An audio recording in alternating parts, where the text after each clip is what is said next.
what's the difference between inflation and hyperinflation. Giving all praises to Yahweh Ba'ashem Yahweh Shai, Ba'ashem Rakakwadash. I'm going to make this quick. It says here on the screen, B of A, transitory hyperinflation ahead. And this was by Tyler Durden, Tuesday, May 4th, 2021. The year of hastening of the coming of Yahweh Ba'ashem Yahweh Shai. Now, if you don't know the meaning of inflation and hyperinflation, if you go to Google, they're not going to tell you. They're just going to, basically, they're going to tell you that it's something being inflated. You know, hyperinflation meaning more inflation. So they really don't explain what inflation and hyperinflation is, or the difference between the two. If you go to 2nd Ezra's, the 15th chapter, really 2nd Ezra, the 15th and the 16th chapter, mainly the 15th and into the 16th as well, it covers hyperinflation. So, pursuant to 2nd Ezra 15 and 2nd Ezra 16, it's going to get really, really bad out here, especially when hyperinflation hits. See, we here at Great Millstone, we don't just open up the book and read scriptures. We filter world events within the scriptures, and mainly that's why, if you notice, we go into a lot of prophecy. We go into a lot of prophetic books. The book of Daniel, the book of Joel, the book of Obadiah, the book of Revelation. You know, the prophecies of the book of Job. Psalms. There's a lot of prophecies in the book of Psalms. In the book of Songs of Solomon, there's a lot of prophecies. Song of Solomon is not a bunch of poetry that Solomon read to his wife. There's prophetic.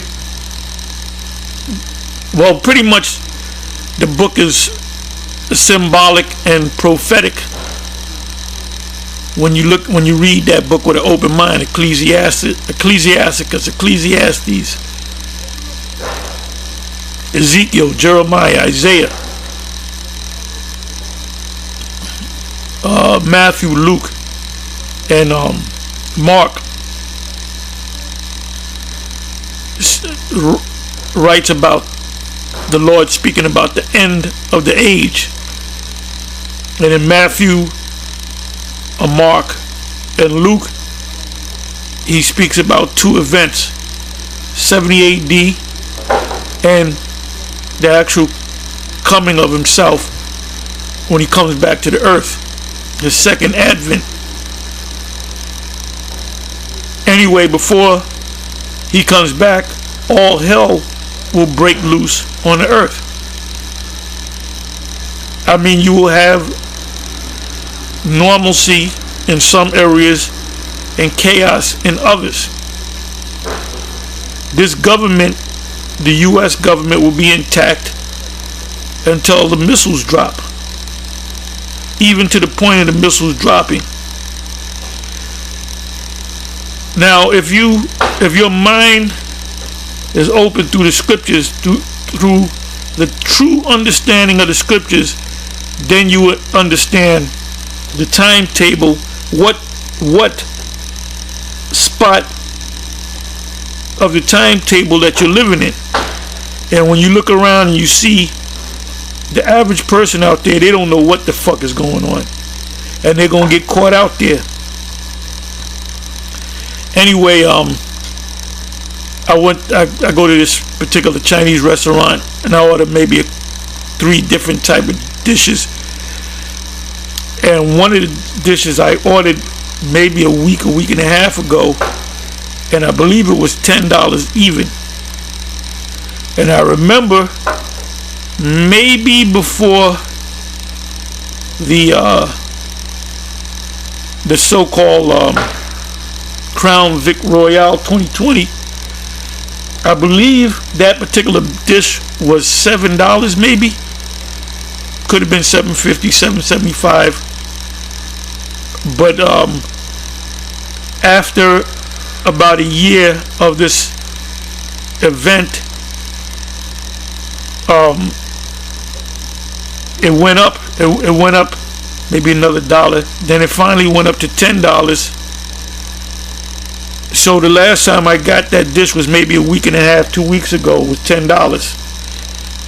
So I went in yesterday and asked for the same, call the dish in, call the order in, and I put $10 out, and the Moabite woman looks at me and she says, but she has this guilty look. She said, I'm sorry, it's $10.75, $10.75, and I said, it went up again. Yes, I'm sorry, I'm sorry. So I kind of laughed it off, and the first thing that came to my mind was inflation. Now, if you watch these talking head shows like Bloomberg and CNBC, Yahoo Finance, they prior to the Crown Vic Royale, they, for the most part, very little is said about inflation, but into this Crown Vic thing, they just, and I knew they were going to talk about inflation. Now they're talking about inflation, but no, they were talking about inflation months ago. Now they're talking about hyperinflation. And like I said, what happened when I went to the Chinese restaurant, that's called inflation. The fact that maybe a year and some change ago, a year and a half ago, that dish was maybe $7 and change. Now it's almost $11. That's called inflation.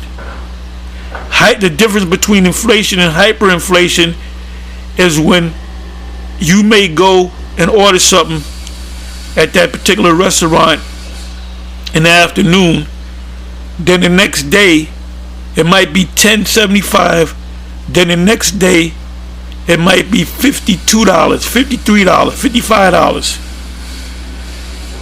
Then the day after that it may be, you notice the gas prices are just shooting up every day. Just keep going up, keep going up. That's called inflation. But when you see prices skyrocket, that's hyperinflation. So the next thing to come is hyperinflation. Now if you have paper dollars saved, your paper dollars is going to be good for one thing: wiping your ass with it. Toilet paper. Anyway, this is from the video Epic Economist, and one of the brothers told me about this YouTube page, which I thought I didn't know about, and I said, oh yeah, I remember this. Yeah, I remember this video. I used to watch these videos, and I kind of lost track of it, but I think they had linked up with the Atlantic Report, I think it's called, which they don't mince words, man. They just come straight out. They just tell you how this economy is. Anyway, it says rental market apocalypse will pop the housing bubble. Anybody that's buying a house right now, you're going to pay a premium price for it. But right now we're experiencing a housing bubble, and all bubbles pop. And when this bubble pops, you're going to experience a thing called deflation, where prices go down, and that's the time to buy. You notice that these super rich, these billionaires / trillionaires, Bill Gates and Jeff Bezos and others, they're buying up land. They're buying up property. Because their goal is to make everybody rent. You will oh, the saying is, you will own nothing and will be happy about it. It says rental market apocalypse will pop the housing bubble. Prepare yourself for the worst. Now, if you want to get an idea of how hyperinflation works, put in Venezuela, put in what's this other place? Argentina in the 90s. They experienced hyperinflation. But Venezuela, they've been going through this for years. Those long lines, and sometimes when you get to the front of the line, the product that you're looking for is out of stock. So this society is definitely breaking down, and this is something that you should understand. And what did I tell y'all? I said start buying silver. Anyway, with that, I'm gonna say shalom. On to the next one.